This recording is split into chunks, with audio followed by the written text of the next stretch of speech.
Find the following indefinite integral. The integral of the square root of 16 minus x squared dx. Now this is more like a further maths problem rather than an A-level problem or a high-level IB question.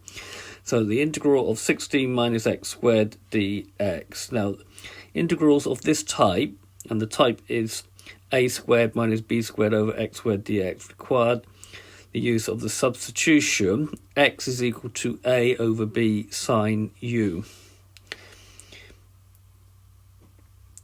Well, in this case, we haven't got a b. B is 1, so we're just going to use x is equal to a will be square root of 16, which is 4 sine u. Now, perhaps in this type of question, you might actually be given the substitution to use in an exam.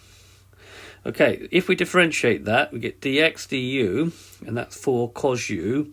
And if we rewrite that for dx, we're going to get 4 cos u du. Right. So we're going to now do the substitution.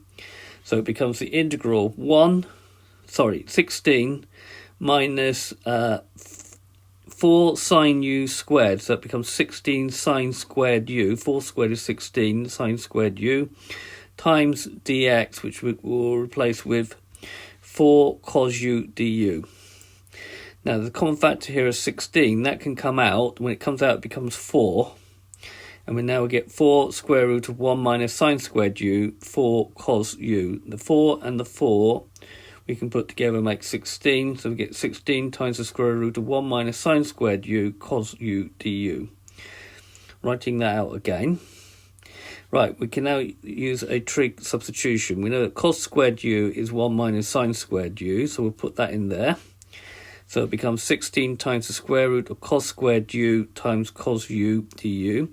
Square and square root, you get back to what you started with. So we're going to have this 16, the integral of cos u times cos u du, which is 16 times cos squared u du. Now, this is a standard integral. It's done by using the cos of 2u is equal to 2 cos squared u minus 1. And we rearrange that as cos squared u is equal to a half of 1 minus cos 2u. So this becomes 16 times a half, integral of a half of 1 plus cos 2u du. 16 divided by 2 is 8. And we're just left with that. So integrating, we're going to get 8. So notice we've done quite a lot there before we actually get to the stage where we can actually integrate. You integrate 1 with respect to u, you get u. And you integrate cos, you get sine to u, but you have to put in a half to compensate, plus a c. Right, we need to substitute back in, but before we do that, we note that sine 2u is 2 sine u cos u. So if we put that in there, we've got a half sine 2u, so we don't need the 2. So we're going to have 8u plus sine u cos u plus c. Right, we know that x is 4 sine u. That means that sine u is x over 4. So if we draw a right angle triangle where the angle is u, sine is opposite over hypotenuse, so that means that's x, that's 4. And then by Pythagoras, this is the square root of 4 squared minus x squared, which is root 16 minus x squared, which means that cos u is going to be adjacent over hypotenuse, which is 16 minus x squared over 4. So substituting in, we've got 8, well u, right, if we want u is going to be inverse sine of x over 4, so we'll write that as arc sine x over 4.